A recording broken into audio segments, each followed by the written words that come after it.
Hi, ഇന്ന് നമ്മൾ ഉണ്ടാക്കുന്നത് വളരെ ടേസ്റ്റി ആയിട്ടുള്ള ചിക്കൻ കടായിയാണ്. ചിക്കൻ കടായി പലതരത്തിലും പലരും ഉണ്ടാക്കി കണ്ടിട്ടുണ്ട്. ഇത് കുറച്ചും കൂടിയും ഈസി ആയിട്ടുള്ളൊരു മെത്തേഡാണ്. അതെങ്ങനെയെന്ന് നമുക്ക് നോക്കാം. ഇതിന് വേണ്ടിയിട്ട് ഞാൻ 1/2 കിലോ ചിക്കൻ എടുത്തിട്ടുണ്ട്. ചെറിയ കഷ്ണങ്ങളായിട്ടാണ് കട്ട് ചെയ്തിട്ടുള്ളത്. നോർമലി കടായി അങ്ങനെയാണ് നമ്മൾ കട്ട് ചെയ്യാറുള്ളത്, വലിയ പീസായിട്ട് ചെയ്യാറില്ല. അതിലേക്ക് 1/4 ടീസ്പൂൺ മഞ്ഞൾപ്പൊടി ഇട്ട് കൊടുക്കുന്നുണ്ട്. മാരിനേറ്റ് ചെയ്യാൻ വേണ്ടിയിട്ടാണ്. 1 ടീസ്പൂൺ മുളക് പൊടി, പാകത്തിന് ഉപ്പിട്ട് കൊടുക്കുക. ഇഞ്ചി വെളുത്തുള്ളി പേസ്റ്റാണ് 1 ടീസ്പൂൺ. കറിവേപ്പില അരിഞ്ഞത്, അരിയണം നിർബന്ധമൊന്നുമില്ല, പക്ഷേ അരിഞ്ഞിരുന്നാൽ നല്ലതാണ്. പിന്നെ വിനീഗർ ഒഴിച്ച് കൊടുക്കുന്നുണ്ട് 2 ടീസ്പൂൺ. വിനീഗർ ഇല്ല എങ്കിൽ തൈരായാലും മതി, കുഴപ്പമൊന്നുമില്ല. ഇനി എല്ലാം കൂടി നന്നായിട്ട് കൈ വെച്ചിട്ടൊന്ന് മിക്സ് ചെയ്തെടുക്കുക. നമ്മൾ അരമണിക്കൂറെങ്കിലും മാരിനേറ്റ് ചെയ്ത് വെക്കണം. 1 മണിക്കൂർ വെച്ചിരുന്നാൽ ഏറ്റവും ബെറ്ററാണ്. ഫ്രിഡ്ജിൽ വെച്ചിരുന്നാൽ അതും കുഴപ്പമില്ല. ഞാനൊരു 1 മണിക്കൂർ നേരമാണ് വെച്ചത്. ഇനി നമുക്കിതൊന്ന് ഫ്രൈ ചെയ്തെടുക്കണം. വെളിച്ചെണ്ണയിലാണ് ഞാൻ ഉണ്ടാക്കുന്നത്. ഒരുപാട് എണ്ണ ഒഴിക്കണം എന്നൊന്നുമില്ല. നമ്മൾ ചിക്കൻ പീസസ് ഓരോന്നോരോന്നായിട്ടിട്ടിട്ട് ഫ്രൈ ചെയ്തെടുക്കുക. ജസ്റ്റ് എണ്ണയിലിട്ടിട്ട് അങ്ങനെ എടുത്താലൊന്നും പോരാ, ബിരിയാണിക്കൊന്നും ചെയ്യണ പോലെ പോരാ, അത്യാവശ്യം നന്നായിട്ട് വേവണം.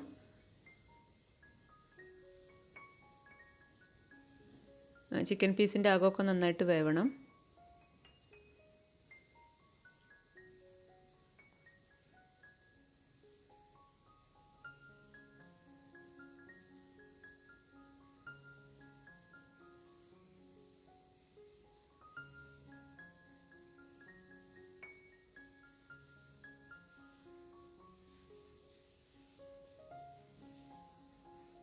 ഇപ്പം നമ്മൾ ഫ്രൈ ചെയ്ത് കോരി മാറ്റുകയാണ്. ഒരുപാട് അങ്ങ് കരിഞ്ഞു പോകണ്ട, പക്ഷേ നന്നായിട്ട് വേവണം, കാരണം ഇനി ഇത് കൂടുതൽ സമയം വേവില്ല. അതിനുശേഷം നമ്മൾ ആ എണ്ണയിൽ തന്നെ 2 വലിയ സവാള അരിഞ്ഞതിട്ട് കൊടുക്കുന്നുണ്ട്. ആ എണ്ണ തന്നെ ഉപയോഗിക്കുകയാണ് ഏറ്റവും നല്ലത്, കാരണം അപ്പോഴാണ് ചിക്കൻ്റെ ടേസ്റ്റ് കൂടുതൽ വരിക. 2 വലിയ സവാളയാണ്. ഇതിലേക്ക് കുറച്ച് ഉപ്പിട്ട് കൊടുക്കുന്നുണ്ട്. ഉപ്പ് നമ്മൾ ചിക്കനിൽ ഇട്ടിട്ടുള്ളതാണ്, എങ്കിൽ പോലും ഈ മസാലയിലേക്ക് കുറച്ചുകൂടി ഉപ്പ് വേണം. മാത്രമല്ല സവാള പെട്ടെന്ന് വഴഞ്ഞു കിട്ടാനും ഉപ്പ് ഇട്ട് കൊടുക്കുന്നത് നല്ലതാണ്. ഇത് അത്യാവശ്യം നന്നായിട്ടൊന്ന് വഴന്ന് വരണം. ഞാൻ അടച്ച് വെച്ചിട്ടൊന്ന് വേവിച്ചു, എന്നാൽ പെട്ടെന്ന് ആയിക്കോളും. ഉള്ളി ഒന്ന് കുഴഞ്ഞു പോകാൻ വേണ്ടിയിട്ടാണ്, ഞാൻ പെട്ടെന്ന് ആവാൻ വേണ്ടിയിട്ടാണ് അടച്ച് വെച്ചത്. അതിലേക്ക് ഇഞ്ചി വെളുത്തുള്ളി പച്ചമുളകും കൂടി ചതച്ചതാണ് ഇട്ട് കൊടുക്കുന്നത്.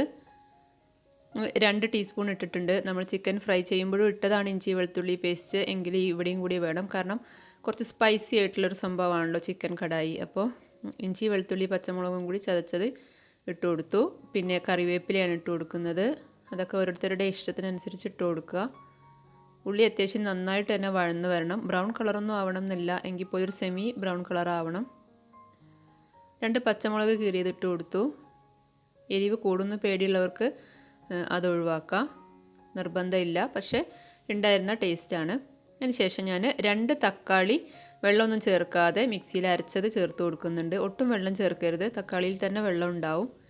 അത് ചേർത്ത് കൊടുത്തു. എന്നിട്ട് നന്നായിട്ടൊന്ന് ഇളക്കണം. എന്നിട്ട് ഈ തക്കാളിയിലുള്ള ഈ വാട്ടർ കണ്ടൻ്റ് ഒക്കെ ഒന്ന് വറ്റി വരണം അതുവരെ. മാത്രമല്ല തക്കാളി വേവിച്ചിട്ടില്ലല്ലോ നമ്മൾ, അപ്പോൾ തക്കാളി വെന്ത് അതിൻ്റെ റോ ടേസ്റ്റൊക്കെ ഒന്ന് പോകത്തക്ക വിധത്തിൽ കുറച്ച് സമയം ഒന്ന് ഇളക്കിയെടുക്കണം. ഇപ്പോൾ കണ്ടോ, വെള്ളമൊക്കെ ഒന്ന് വറ്റി വന്നിട്ടുണ്ട്.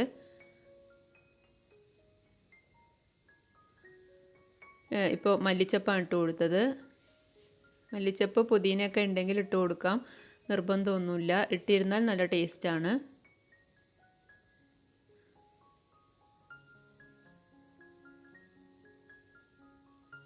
ഇപ്പോൾ ഒരു നല്ല കുറുകിയ പരുവത്തിൽ വന്നിട്ടുണ്ട്. ഇതിലേക്ക് മസാലപ്പൊടികൾ 1 ടീസ്പൂൺ മുളക് പൊടി, 1 ടീസ്പൂൺ മല്ലിപ്പൊടി, 1/2 ടീസ്പൂൺ പെരിഞ്ജീരകത്തിൻ്റെ പൊടി, 1/2 ടീസ്പൂൺ കുരുമുളക്, 1/2 ടീസ്പൂൺ ഗരം മസാല, ഇത്രയാണ് ഇട്ട് കൊടുക്കുന്നത്.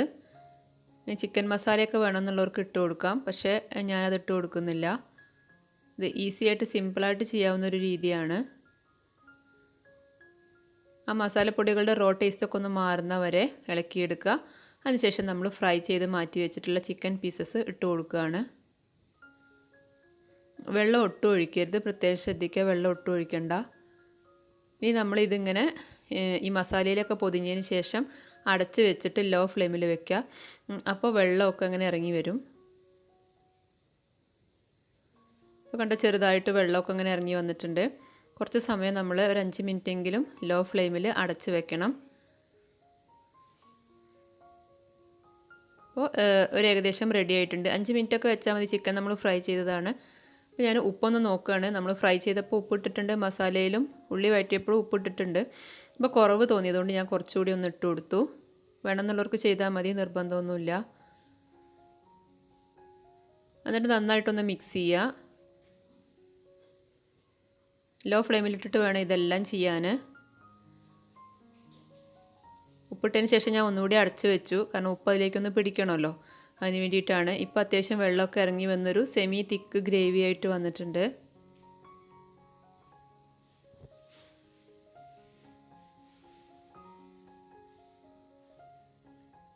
ലോ ഫ്ലെയിമിലിട്ടിട്ട് മിക്സ് ചെയ്ത് എടുക്കുക. ഇപ്പം ഞാൻ ഫ്ലെയിം ഓഫ് ചെയ്തു. ഫ്ലെയിം ഓഫ് ചെയ്തതിന് ശേഷമാണ് നമ്മൾ ടൊമാറ്റോ സോസ് ഒഴിച്ചു കൊടുക്കുന്നത്. ഞാനൊരു 4 ടേബിൾ സ്പൂൺ ഒഴിച്ചിട്ടുണ്ട്. അതിൻ്റെ ടേസ്റ്റ് കൂടുതൽ ഇഷ്ടമുള്ളവർക്ക് അങ്ങനെ ചെയ്യാം. ഇപ്പോൾ നെയ്ച്ചോറിൻ്റെ കൂടെ അല്ലെങ്കിൽ ചപ്പാത്തിയുടെ കൂടെയൊക്കെ ആണെങ്കിൽ കുറച്ചധികം തന്നെ സോസ് ഒഴിക്കാം, അത് നല്ല ടേസ്റ്റാണ്. സോസ് ഒഴിച്ചതിന് ശേഷം പിന്നെ നമ്മൾ കൂടുതൽ ഫ്ലെയിം കൊടുക്കരുത്. ഒന്ന് നന്നായിട്ട് മിക്സ് ചെയ്തെടുക്കുക. ചിക്കൻ പീസസ് ഉടഞ്ഞു പോകാതിരിക്കാൻ വേണ്ടിയാണ് ഞാൻ ചട്ടി വെച്ചിട്ട് തന്നെ ഇങ്ങനെ ഇളക്കി കൊടുത്തത്. ഇത് റെഡി ആയി കഴിഞ്ഞു. വളരെ ടേസ്റ്റിയാണ്, മാത്രമല്ല പെട്ടെന്ന് തന്നെ ഉണ്ടാക്കിയെടുക്കുകയും ചെയ്യുക. സാധാരണ കടായി ഉണ്ടാക്കിയെടുക്കുന്നതിൻ്റെ ആ ഒരു റിസ്ക് ഒന്നുമില്ല, ഈസി ആയിട്ട് തന്നെ ചെയ്യാവുന്നേ ഉള്ളൂ. മാരിനേറ്റ് ചെയ്യാൻ കുറച്ച് സമയം വെക്കണം എന്നുള്ളൊരു പ്രശ്നം മാത്രമേ ഉള്ളൂ. വീട്ടിൽ അത്യാവശ്യമുള്ള ഇൻഗ്രീഡിയൻസ് ഒക്കെ വെച്ച് ആർട്ടിഫിഷ്യൽ ഫ്ലേവേഴ്സ് ഒന്നും ചേർക്കാതെ തന്നെ ഈസി ആയിട്ട് നമുക്ക് കടായി ഉണ്ടാക്കിയെടുക്കാം. നെയ്ച്ചോറിൻ്റെ കൂടെ, ചപ്പാത്തിയുടെ കൂടെ, അതുപോലെ ഫ്രൈഡ് റൈസിൻ്റെ കൂടെയാണ് ഏറ്റവും നല്ല കോമ്പിനേഷൻ. ഇനി എന്തെങ്കിലും ചിക്കൻ ഐറ്റംസ് ഉണ്ടാക്കുമ്പോൾ നിങ്ങളും ഇതുപോലെ ട്രൈ ചെയ്ത് നോക്കുക. വീഡിയോ ഇഷ്ടമായി കഴിഞ്ഞാൽ ചാനലൊന്ന് സബ്സ്ക്രൈബ് ചെയ്യുക, ലൈക്ക് ചെയ്യുക, കമൻറ്റ് ചെയ്യുക. വീണ്ടും ഇതുപോലെ നല്ല വീഡിയോ ആയിട്ട് ഞാൻ വരും. താങ്ക്